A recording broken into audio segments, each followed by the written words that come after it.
How did sneaker customizing come along? Basically, I guess I guess we collected sneakers to a point where um, we wanted our own color and just made it happen by painting on them. Yeah, that's kind of like how I started, just like Yeah.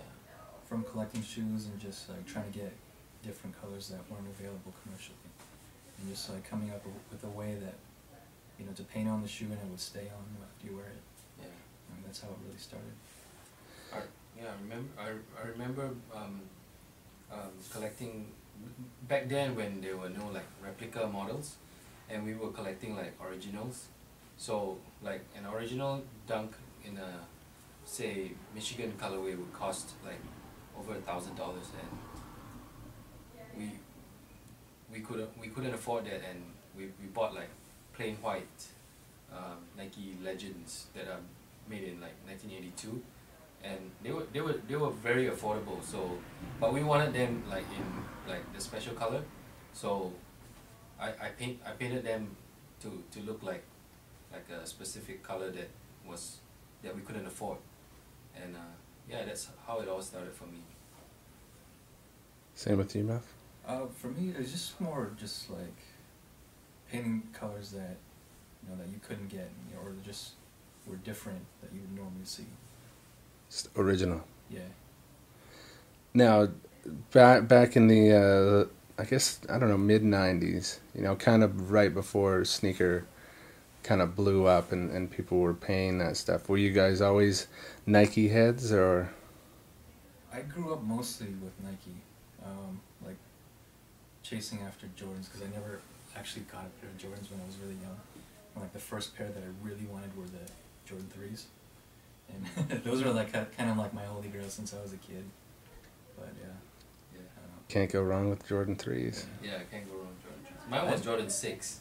Yeah, I remember going to a store with my dad, and like a pair of like, back in Singapore, like a pair of Jordan 6 would cost like over $200, and yeah, I couldn't bear asking him to buy me a pair of $200 shoes, and I bought like a substitute model. So I've always wanted that pair of Jordans, and just, yeah, took along with me till this day, and like I keep buying and buying like stuff that I couldn't get when I was a kid.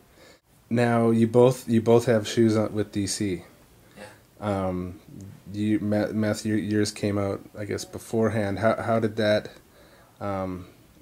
transpire?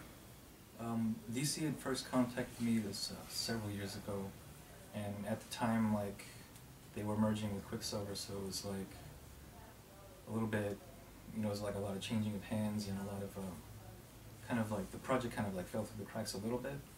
Fast forward like a couple of years later, and then started to pick up again. Actually, my friend Dominic at Brooklyn Projects kind of spearheaded this this project together between DC, Brooklyn Projects, and me. We kind of wanted to do like a three-way collaboration, and then that kind of evolved into the first artist project shoe. Now, Mark, now you had known Meth, and you'd probably seen his shoe. Was DC always someone that you wanted to work with? Yeah. For me personally, I grew up like wearing DC when they first came out, the Rob Dyrdek shoe, and seeing DC for the first time, like, it blew me away, because they came into the market, the skateboarding market, and like they changed the wardrobe, like the wardrobe of skateboarders altogether, and yeah, it was definitely like it made a very huge impact in my life, and I've always wanted to work with every brand that I grew up with, and yeah, DC is definitely one of the companies that I really want to work for. Now, have you guys done project together yet? With DC? No, just a Meth Sabotage. Yeah. Yeah, we did several collaborations on custom shoes. Bunch, yeah. Yeah. Sorry, kids out there, I'm not hip on this whole stuff. These are my good friends. Yeah. But the history I don't know too much about. Yeah. I skateboard.